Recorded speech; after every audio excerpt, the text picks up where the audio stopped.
안녕하세요. 김성순입니다. 매년 3월이면 열리는 중국 공산당의 연중 최대 행사인 두 가지 회의, 즉 양회가 오늘 3월 4일 오후 3시에 개막이 되었습니다.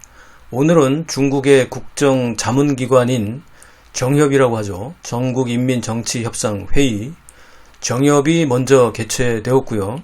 내일 5일에는 국회에 해당하는 전국인민대표회의, 전인대라고 하죠. 전인대가 개최됩니다.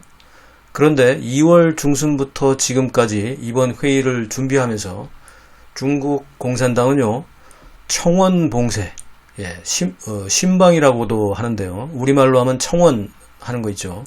그래서 중국 공산당은 청원 봉쇄, 그 다음에 폐렴, 코로나 봉쇄, 그리고 요주의 인물에 대한 봉쇄, 그리고 언론 봉쇄 등의 4가지 봉쇄를 2월 중순부터 지금까지 진행하고 있습니다. 회의가 끝날 때까지 계속해서 당연히 진행이 되지요. 영상을 준비했습니다. 영상 먼저 보실까요?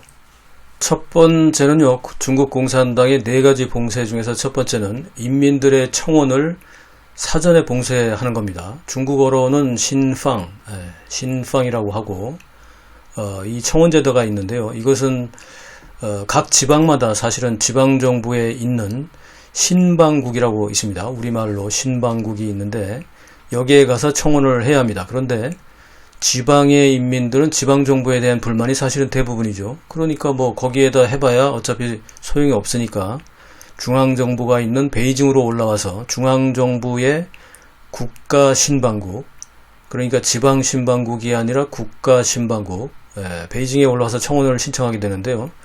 그래서 베이징에 올라온다고 해서 상방이라고도 합니다. 우리말로 상방이라고도 하는데요. 이 상황이 양회나 베이징에서 중요한 회의가 있을 때마다 전면적으로 봉쇄가 되죠.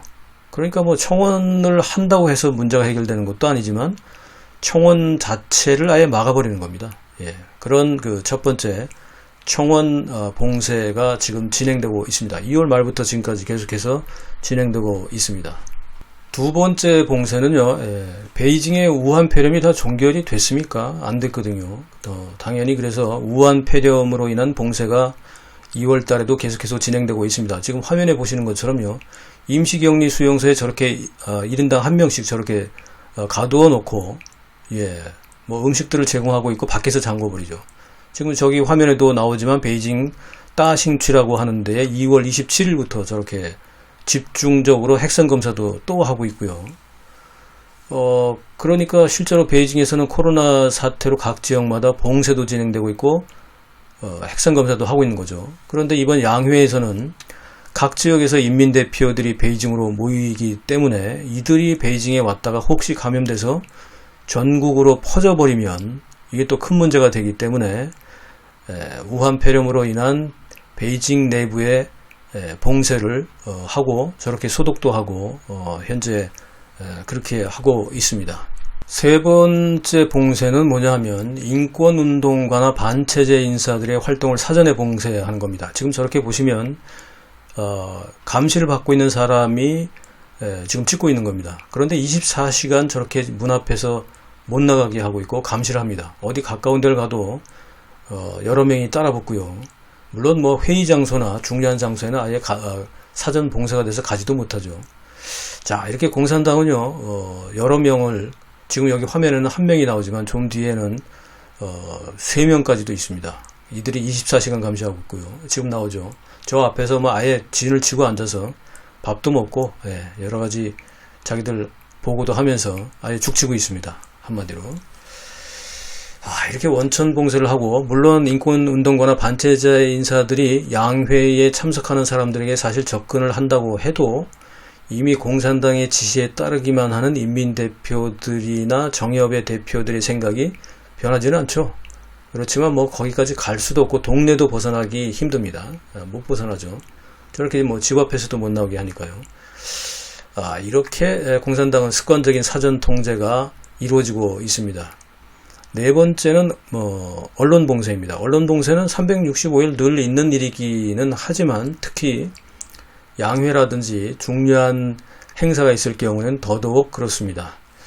여기에 이제 뭐 마지막으로 추가를 굳이 한다면 지방에서 베이징으로 들어오는 차량에 대한 봉쇄도 평상시보다도 더욱 강화됩니다.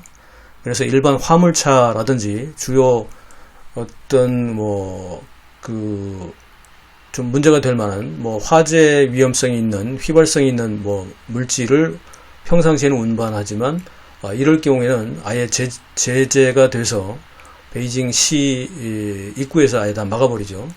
그래서 이렇게 무슨 중요한 행사만 있으면 강압적인 통제를 당하는 베이징 시민들은요, 불만이 쌓이지만 뭐 따로 별다른 방법이 없습니다. 중요한 거는 그런 거죠. 자신의 권리를 공산당에게 위탁해버린 중국 인민들은 공산당의 오랜 우민 정치에 세뇌되었고, 이제는 뭐 자신의 권리마저도 도대체 내 권리가 무엇이 있었는지조차도 이미 잊어버린 듯 합니다. 피하는 것만이 상책은 아니죠. 저렇게 뭐 집 앞에서 아예 죽치고 있습니다. 여러분 어떻게 보셨습니까?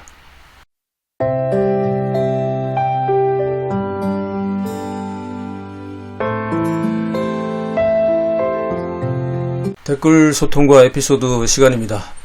영상 어떻게 보셨습니까? 4가지 봉쇄. 우리가 만약에 저렇게 감시를 당하고 봉쇄를 당하고 산다면 정말 우리가 그냥 가만히 집에 있을까요? 지금 뭐 미얀마를 포함해서 각국에서 여러가지 시위들이 있는데 중국은 참 희한하죠, 그죠? 자, 정협은요 3월 10일날 폐막이 되고요, 이번에는 6박 7일 일정입니다. 전인대는 내일 5일날 시작해서 일상적으로 보면 정협이 끝나는 다음날이니까 3월 11일로 예상이 됩니다. 원래는 이 양회가 약 15일 정도 전후로 이렇게 진행이 되어 왔습니다만, 작년에 코로나 사태로 인해서 아예 기간도 단축되었지만 작년에는 5월 말에 열렸죠. 그리고 이번에는 6박 7일 정도, 그러니까 그 다음날 끝나니까 전인대까지 하니까 7박 8일, 한 8일 정도 만에 끝나는 겁니다. 그러니까 절반이나 줄어든 셈이 됩니다. 자, 양회에서 도대체 무슨 얘기들을 할까요? 이 얘기는 제가 따로 정리를 해서 방송을 하겠습니다만, 올해는 공산당 창당 100주년이고요. 아시죠? 중국몽 1차 100년 목표인 샤오캉 사회 달성, 즉 먹고 사는 문제가 해결되는 첫 해이기 때문에 큰 상징적 의미가 있습니다. 물론 이건 뭐 공산당한테만 상징적인 의미가 있는 거죠. 뭐 실제 샤오캉이 되지도 않았을 뿐더러 그 문제는 또 따로 방송을 하겠습니다.